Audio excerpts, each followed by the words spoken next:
Nakuha po ng protestante yung ganyang parang traditional na thinking. Although hindi kasing lala ng Catholicism. Okay? Kaya nga sabi ko nga sa inyo, di ba? Noong unang pag-aaral natin, kahit patingnan nyo pa sa chemist.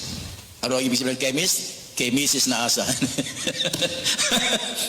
Kahit patingnan mo sa chemist, yung mga nag-aaral ng mga chemicals. Chemist. Kahit ipasuri mo pa yung ostya na yan na binasbasan ng pare, still tinapay pa rin yan, sabihin sa'yo ng chemist. Tinapay ho, hindi nagbago. Hindi ho naging laman ni Kristo, hindi naging flesh. Abay, mag-aalam nga kakainin kung naging katawan nga ni Kristo ito.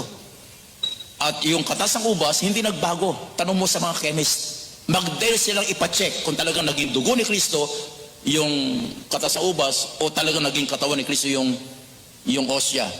At sasabihin sa'yo ng chemist, hindi na natiling tinapay yung ostya, lagi na natiling wafer, at natiling katas ng ubas o alak yung nasa kopa. Naging laman ba talaga yung Eucharistia o yung ostya na siyang katawan ni Kristo, na malinaw naman na sinabi niya sa 26:26 ng Mateo na ito ang aking katawan?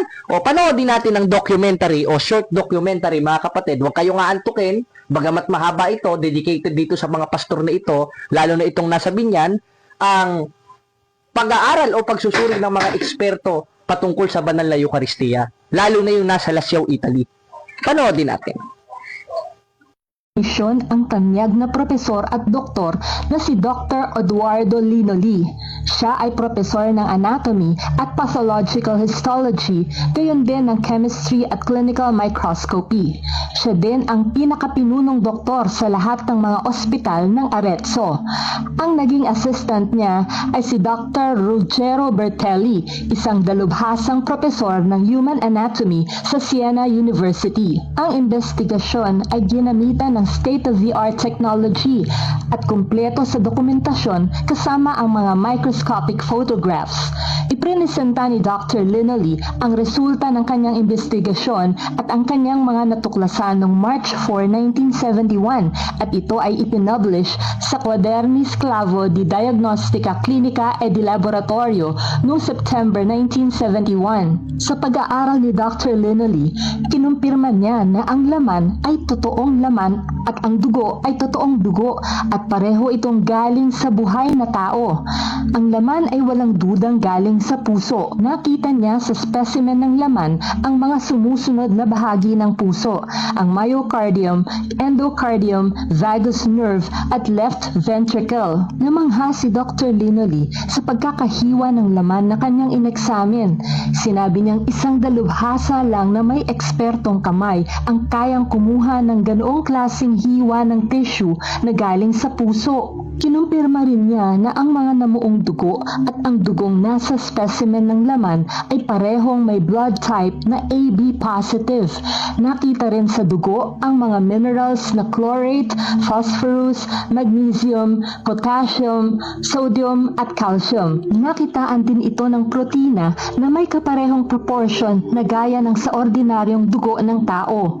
Ang komposisyon ng dugo ay tumutugma sa dugo ng buhay na tao na kinuha lang ng araw ding iyon. Walang nakitang anumang material o chemical gaya ng preservative sa dugo at sa laman, kaya kamangha-manghang tumagal ng mahigit 1,000 taon na nakapreserba ang nasabing dugo at laman sa natural nitong estado. Kapatid na Noel, napakinggan natin yung documentary. Talagang mga dalubhasang anatomy, anatomy doctor ba yung kapatid na Noel? Mga chemistry po, o higit pa sa chemistry yung mga nagsuri Na yung nangyaring Eucharistic miracle sa Lascaux, Italy, mga kapatid, yung ostya mismo na siyang katawan ni Kristo, naging dugo at laman ng ating Panginoong Hesukristo. At hindi daw pwede basta-basta, kasi pag kumuha ka ng laman, kapatid na Noel, galing puso, automatically, yung mga blood vessels nito mamamatay eh. Yun, 1,000 years na o 100 years na.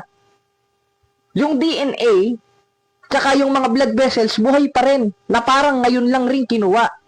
Patunay yun na yung ostya o yung katawan ni Kristo ay literal na katawan ni Kristo. Sapagkat wala namang sinabi si Kristo na ito ay simbolo ng aking katawan. O basahin ulit natin ang 26:26 ng Mateo. At pinagputol-putol niyang tinapay at binigay sa mga alagad. At sinabi, kunin ninyo, kanin ninyo, ito ang aking katawan. Pag sinabing ito, yung subject of the sentence doon, yung hawak niyang tinapay. Sapagkat ang ating Panginoon Kristo, hindi naman nakahawak sa sarili niya. Tama. Na sinabi niya, ito ang aking katawan. Ang sinabi niyang kanyang katawan, yung osya o yung tinapay. Kaya nagiging literal na katawan ng ating Panginoon Kristo yon once nabasbasan at bendisyonan ng pare. Tama. At yun ang ginagawa ng mga apostol. Ang takot lang naman sa karunungan ng Diyos, 1.24 ng unang Korinto at sa katawan ni Kristo, yung mga demonyo. Ibruin mo, hindi ka naniniwalang katawan ni Kristo yun. Napakalinaw na nga sa 26:26 of Book of Matthew na sinabi ng ating Panginoon Kristo, itong aking katawan, ayaw mo naman maniwala. Di antikristo ka talaga niyan, pastor. 12:48 ng 1, dahil tinatakwil mo yung salita ni Kristo. At patunay lang yon na sumasa atin si Kristo sa pamamagitan ng presensya ng banal na Eucharistia. Kaya meron tayong tinatawag na Eucharistic miracle. Bakit? Dahil ang pangako ng ating Panginoon Kristo sa 28:20 ng Mateo, ganito ang ating mababasa. Ako'y sumasa inyong palagi hanggang sa katapusan ng panahon. Di pa naman umuulan ng apoy, kapatid. No? Kung umulan ng apoy, sana dumirekta na dun sa kapilya. Ito mga may asteroid, no? Scout zombie, ano? O, di ba? Kapatid na Noel, tapos na ba panahon? Hindi pa. Umuulan na ba ng apoy? Hindi pa. Nasa atin pa si Kristo. Nasa atin. Sapagkat hindi sa atin naalis si Kristo. Dahil ang sabi pa ni Pablo sa 13:5 ng ikalawang Korinto, hindi nyo ba alam na si Hesus Kristo'y nasa inyo? Ibig sabihin, nasa atin si Kristo.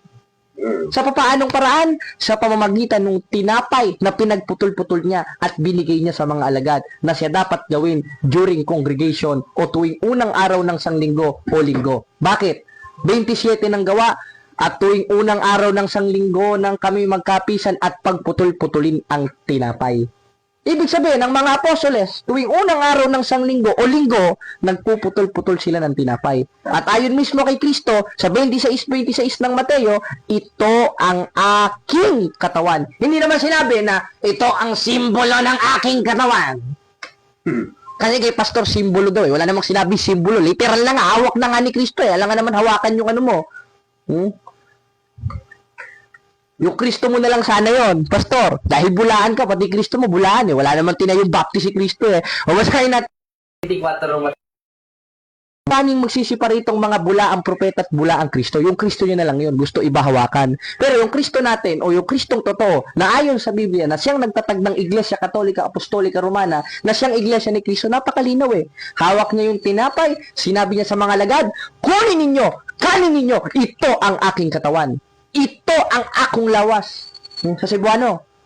Sa Chinese, hindi ko alam, baka alam ni Pastor. Kaya mga kapatid, kung magsusuri tayo, hindi tayo maloloko ng ganitong klaseng pastor eh. Ngayon, meron pa siyang patutsa.